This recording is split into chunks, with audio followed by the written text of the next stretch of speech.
अच्छा बेटा, केमिस्ट्री के हमारा चैप्टर हमारा केमिस्ट्री का कंप्लीट हो गया, तो इसके शॉर्ट क्वेश्चंस की बात कर लेते हैं। जो से शॉर्ट क्वेश्चंस के आंसर मैंने पहले आपको करवा दिए हैं अंदर, मैं सिर्फ उनका बता दूंगा आपको थोड़ा सा, तो आंसर्स है वो आपकी बुक्स उनको याद कर लीजिएगा। तो पहला क्वेश्चन है जी हमारा, what are the irreversible reactions, give a few characteristics of them. Irreversible reactions क्या होते हैं? ऐसे रिएक्शन जिनमें जो है वो प्रोडक्ट रिएक्टेंट में कन्वर्ट नहीं हो सकती, उनको इरिवर्सिबल रिएक्शन कहते हैं। उनकी प्रॉपर्टीज़ क्या है? सिंगल एरो से रिप्रेजेंट करवाया जाता है, ये फास्ट होते हैं और कंप्लीट होते हैं। ठीक है। दूसरा है जी कि डिफाइन केमिकल इक्विलिब्रियम स्टेट।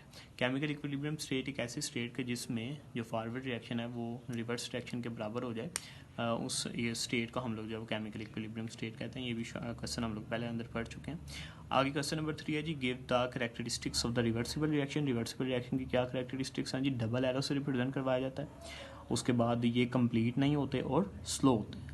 उसके बाद क्वेश्चन नंबर 4 है जी, how is the dynamic equilibrium establish. Dynamic equilibrium कब एस्टैब्लिश होगा बेटा? When the rate of the forward reaction become equal to the rate of the reverse reaction, so the dynamic equilibrium establish. जब forward reaction जो है वो reverse reaction के बराबर हो जाए, तब जो है बेटा वो डायनामिक इक्विलिब्रियम एस्टैब्लिश होता है। उसके बाद क्वेश्चन नंबर 5 है जी कि why at the equilibrium state reaction does not stop. Equilibrium state पे बेटा रिएक्शन स्टॉप नहीं होता, बल्कि फॉरवर्ड रिएक्शन जो है वो रिवर्स रिएक्शन के बराबर हो जाता है। अगर स्टॉप हो जाए तो फिर वो इक्विलिब्रियम स्टेट नहीं होती।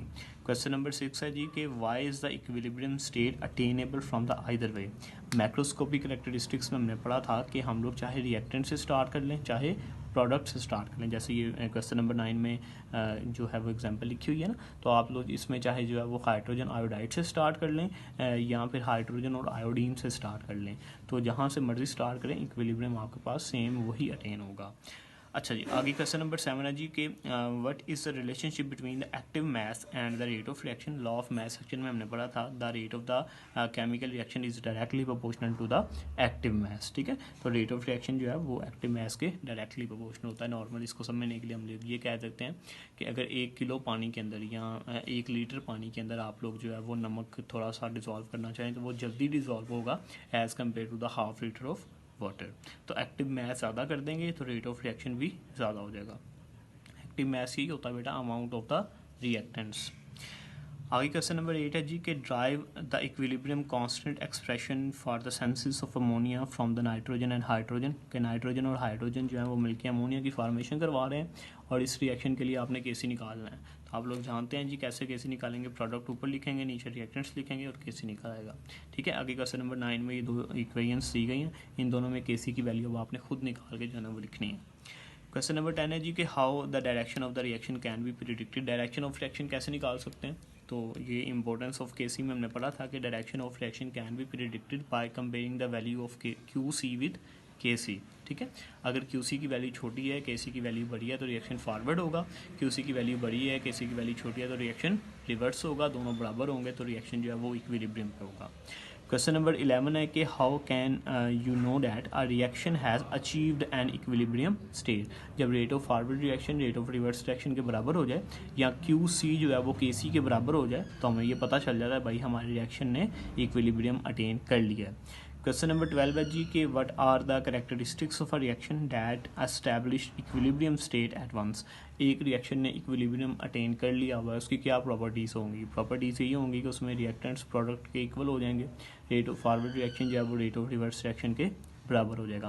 क्वेश्चन नंबर 13 है जी कि if the reaction coefficient Q C of a reaction is more than K C. अगर क्यू सी जो है वो के सी से ज़्यादा है, तो what will be the direction of the reaction. तो डायरेक्शन ऑफ रिएक्शन क्या होगी? तो आप खुद मुझे बताएं कि इसमें डायरेक्शन ऑफ रिएक्शन क्या होगी।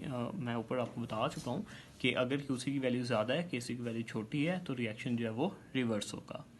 क्वेश्चन नंबर 14 है कि एन इंडस्ट्री वाज एस्टैब्लिश। एक इंडस्ट्री बनी है based on a reversible reaction, जिसके अंदर रिवर्सिबल रिएक्शन हो रहे हैं। It failed to achieve the product, लेकिन वो प्रोडक्ट नहीं बना पा रहे ऑन द कमर्शियल स्केल, ज़्यादा अमाउंट में प्रोडक्ट नहीं बना पा रहे। Can you point out the basic reason of its failure being a chemist. तो आप ये बताएं मुझे कि आप लोग ये मुझे बता सकते हैं कि क्या ऐसा हो रहा है वहाँ पे कि जो प्रोडक्ट की फॉर्मेशन नहीं हो रही।